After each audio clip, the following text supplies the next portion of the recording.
Hello আমার sweet cute বন্ধুরা, কেমন আছো তোমরা? নিশ্চয় আমার গল্প শুনে শুনে খুব সুখ নিচ্ছ আর আনন্দে আছো, তাই না? তোমাদের আনন্দ দিতেই তো আমি নিয়মিত তোমাদের জন্য নতুন নতুন গল্প নিয়ে হাজির হয়ে যাই। তো চলো, তোমরা যারা এখনও আমার চ্যানেলটি সাবস্ক্রাইব করোনি তারা প্লিজ প্লিজ প্লিজ আমার চ্যানেলটি সাবস্ক্রাইব করে দাও। চলো তাহলে দেরি না করে ভিডিওটি জলদি জলদি করে লাইক করো আর চ্যানেলটি সাবস্ক্রাইব করে দাও। ধন্যবাদ। ফিল্টার মেসেজ চেক করতে গিয়ে দেখলাম তানভীর আহনাফ নামের একটা আইডি থেকে আমার বইয়ের কিছু নোট পাঠানো হয়েছে। ছবিগুলোতে ঋতুর মুখ স্পষ্ট। আমি আরও শিওর হওয়ার জন্য ছবিগুলো ভালোভাবে জুম করে দেখলাম না, এটা ঋতুই। বাম পাশে বুকের উপর তিলটাও স্পষ্ট। এডিট করা হলে তো তিল থাকতো না নিশ্চয়ই। আইডিটা থেকে আমাকে টেক্সটটা দিয়েই ডিঅ্যাক্টিভ করে রাখা হয়েছে। মুহূর্তে আমার হাত কাঁপতে লাগলো। একটু আগেই তো আমি ঋতুর সাথে দুষ্টুমি করে এলাম। অফ ডে বলে আজকে বাসাতেই আছি। ঋতু কিচেনে আমার জন্য মালাই চা আর সিঙ্গারা বানাচ্ছে। আমি ঋতুকে পেছন থেকে গিয়ে জড়িয়ে ধরলাম। ঋতু হাসি হাসি মুখ করে আমাকে রুমে এসে ওয়েট করতে বলল। রুমে এসেই আমি ফেসবুকে ঢুকতেই একই জিনিস দেখলাম। ঋতুর সাথে যদিও বা আমার অ্যারেঞ্জ ম্যারেজ, বাট আমাদের আন্ডারস্ট্যান্ডিং অনেক ভালো। একজন আরেকজনকে অনেক ভালোবাসি। বিয়ের আগে আমার কোনো পছন্দই ছিল না, তাই বাবা মায়ের পছন্দেই ঋতুকে বিয়ে করা। ঋতু আমাকে কখনো বলেনি যে ওর আগে কারোর সাথে রিলেশন ছিল, বা আমি কখনো শুনিও নি ওর কাছ থেকে। হঠাৎ করেই আমার মস্তিষ্ক কাজ করা বন্ধ করে দিল যেন। ঋতু কি তাহলে অন্য কারোর সাথে? কিন্তু ওর কোনো আচরণে তো মনে হয় না এমনটা কিছু। আমার ভাবনার মাঝে ঋতু এসে ডাক দিল। কি হলো মশাই, কি ভাবছেন এত শুনি? আমি থতমত খেয়ে গেলাম। বিষয়টা ঋতুর চোখ না এড়ালেও ও যেন পাত্তা দিল না। চায়ের কাপটা আমার হাতে ধরিয়ে দিয়ে বলল, এই নাও চা, আর দুপুরের রান্না কমপ্লিট না হওয়া পর্যন্ত আমাকে ডিস্টার্ব করবে না একদম। আজকে তোমার জন্য স্পেশাল ডিশ বানাবো। আমি চায়ের কাপ হাতে নিয়ে ঋতুর দিকে তাকিয়ে রইলাম। একটা মেয়ের কত রূপ হতে পারে। ঋতু আমাকে তাগাদা দিল। কি হলো, আমার মুখের দিকে এভাবে তাকিয়ে আছো কেন? চাটা খাও, খেয়ে বলো কেমন হয়েছে। অনিচ্ছা সত্ত্বেও চায়ে চুমুক দিলাম। স্বাদ কিরকম হলো বুঝতেই পারলাম না। ঋতু জিজ্ঞাসু দৃষ্টিতে আমার মুখের দিকে তাকিয়ে আছে।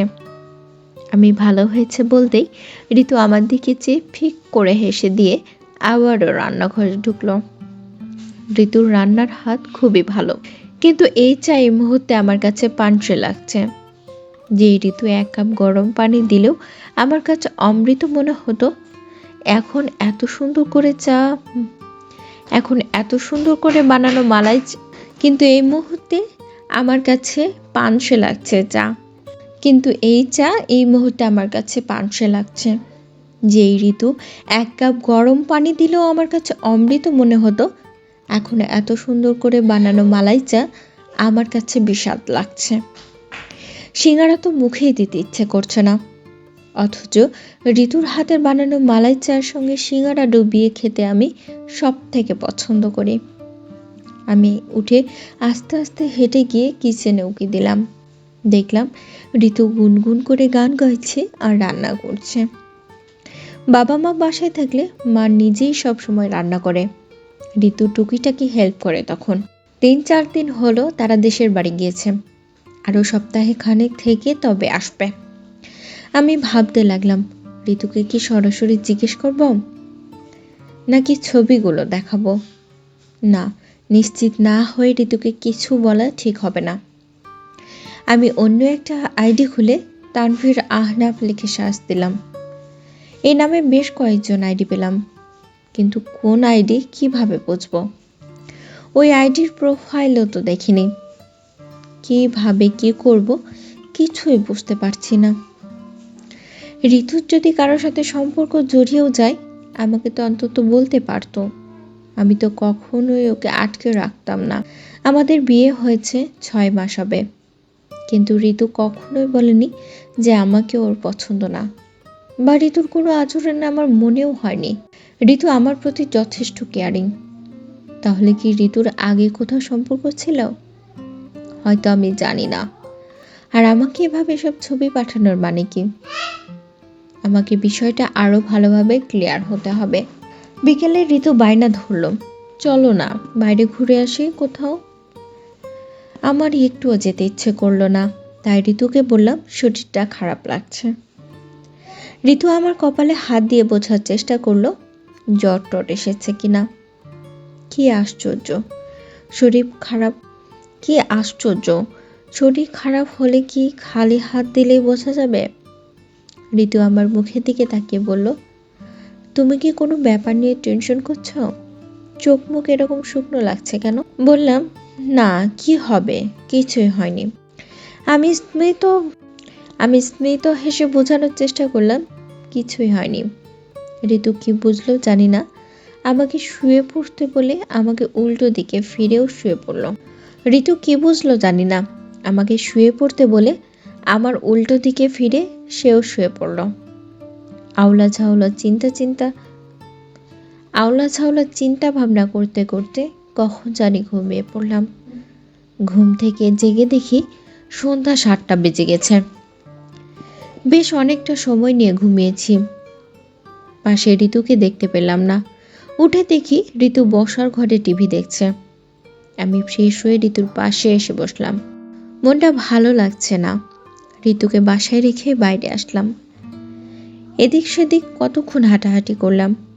হানিফ মামার দোকানে কড়া করে বেশ কয়েক কাপ চা খেলাম। 10:30 নাগাদ ঋতু কল দিল, বলল, কই তুমি, বাসায় আসছো না কেন? বললাম, আসছি আমি, আরো প্রায় 1.5 ঘন্টা পর বাসায় গেলাম। ঋতু ঢুলু ঢুলু চোখে দরজা খুলল, বলল, কই ছিলে এতক্ষণ, এত দেরি হলো কেন বাসায় আসতে? আমি বললাম, আর বলো না, আরিফের সাথে অনেকদিন পরে দেখা হলো, তাই একটু আড্ডা দিলাম। সে বলল, তো ফোন করে বলে দিলেই পারতে। আমি তো খাবার টেবিলে অপেক্ষা করতে করতে ঘুমিয়ে গিয়েছিলাম। আমি এই মেয়েটাকে ঠিক বুঝে উঠতে পারি না। ঋতুকে টেবিলে বসিয়ে আমি নিজ হাতে খাইয়ে দিলাম। ঋতু জিজ্ঞেস করলো, তুমি খাবে না? আমি বললাম, আমি বাইরে থেকে খেয়ে এসেছি। আরিফ জোর করলো, তাই খেয়ে নিলাম। বিছানায় শুতেই ঋতু ঘুমিয়ে পড়ল। আমি শুধু ছটপট করছিলাম। আস্তে করে উঠে বেলকনিতে গিয়ে ইজি চেয়ারটায় বসলাম। বাইরে ঝিরিঝিরি বৃষ্টি পড়ছে। হঠাৎ আমার মনে হলো ঋতুর ফোনটা একবারও চেক করিনি। আস্তে করে এসে রুম থেকে ঋতুর ফোনটা নিয়ে নিলাম। ফোন ঘেটে কিছুই পেলাম না। ঋতু সেভাবে ফেসবুকও চালায় না, আর পিকচারও আপলোড করে না, খুব কম অ্যাক্টিভ থাকে। মেসেঞ্জারে তেমন কিছুই পেলাম না। তানভীর আহনাফ লিখে সার্চ করে কোনো আইডির সাথে সংযুক্ততাও পেলাম না। কল লিস্ট ঘেটেও দেখলাম সবই পরিচিত নাম্বার, কিন্তু ফোন বুকে একটা নাম্বারে চোখ আটকে গেল। তানভীর লিখে সেভ করা একটা নাম্বার। আমি সাথে সাথেই নাম্বারটা আমার ফোনে তুলে নিলাম এবং কল করলাম। প্রথমবার রিং হলো, কেউ পিক করলো না। সেকেন্ড টাইম পিক করলো। আমি হ্যালো বলতেই চমকে গেলাম। ওপাশ থেকে মেয়েলি গলায় একজন জিজ্ঞেস করলো, কে আপনি? আমি কোনো ছেলের কণ্ঠ আশা করেছিলাম। সে আবারও ধমকের কণ্ঠে জিজ্ঞেস করলো, কে আপনি, কাকে চান? আমি কি বলবো কিছুই বুঝতে পারছিলাম না। তারপরও বললাম, তানভীর আছেন? আমি তার কাছে ফোন দিয়েছিলাম। সে বলল, ও আচ্ছা দিচ্ছি। ওপাশে হাসির শব্দ। তারপর বেশ শব্দ করে বলল, তানভীর দেখো তো তোমাকে কে জানে ফোন দিয়েছে। অল্প সময়টুকুতেই কি বলবো তানভীরকে, তাই মনে মনে আওড়ে নিচ্ছিলাম। ওপাশ থেকে বেশ চওড়া গলায় একটা ছেলে সালাম দিল। আমিও সালামের জবাব দিতে ছেলেটা জিজ্ঞেস করলো যে আমি কে। আমি বললাম, আমি আদনান, ঋতুর হাজবেন্ড। ঋতুকে চিনো না তুমি? সে বলল, ও আচ্ছা, আপনি আদনান ভাইয়া। ভাইয়া ভালো আছেন? ঋতু আপু কেমন আছে? বললাম, হ্যাঁ ভালো। তোমার খবর কি? তানভীরের সাথে অনেকক্ষণ কথা বললাম। খেয়াল করলাম ছেলেটা জানতেই চাইছে না আমি তাকে কেন কল দিয়েছি। যেহেতু তার সাথে আগে কখনো কথা হয়নি, তার উপর এত রাতে ফোন দেওয়া অবশ্যই কারণবশত হবে এবং তার বেশ বড় সড়ো কারণও হতে হবে। অবশ্যই একবার হলেও তার জানতে চাওয়া উচিত ছিল। কিন্তু আমাকে অবাক করে দিয়ে ছেলেটা জিজ্ঞেস করলো, ভাইয়া কোনো সমস্যা হয়েছে কি ঋতু আপুর সাথে? এত রাতে কল দিলেন যে? বললাম, না, আমরা সবাই ভালো আছি। ঋতু হঠাৎ করে বলল যে তোমার সাথে কথা বলবে, তাই কল দেব। তানভীর বলল, ও আচ্ছা, তা ঋতু আপু কই? বললাম, ও আসলে একটু বাথরুমে গেছে। তানভীর বলল, হারামিটা আমার কোনো খোঁজ খবরই নেই না। বিয়ে করে তো ছোট ভাইকে পর করে দিয়েছে, আর এতদিন পরে কথা বলার কথা বলে এখন বাথরুমে গিয়ে বসে আছে। বিয়ে করে তো ছোট ভাইকে পর করে দিয়েছে, আর এতদিন পরে কথা বলা বলবে? বিয়ে করে তো ছোট ভাইকে পর করে দিয়েছে, আর এতদিন পরে কথা বলার কথা বলে এখন বাথরুমে গিয়ে বসে আছে। ঠিক আছে, ও আসলে আমাকে কল দিন।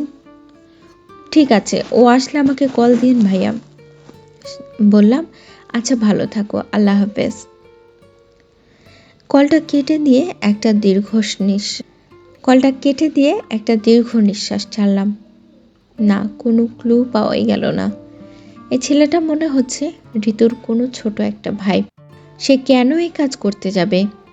এই কাজ যে করেছে সে চায় না ঋতুর সাথে আমার সম্পর্ক থাকুক, এবং এত নিচে নামতে পারে তা আমার বিশ্বাসই হচ্ছে না।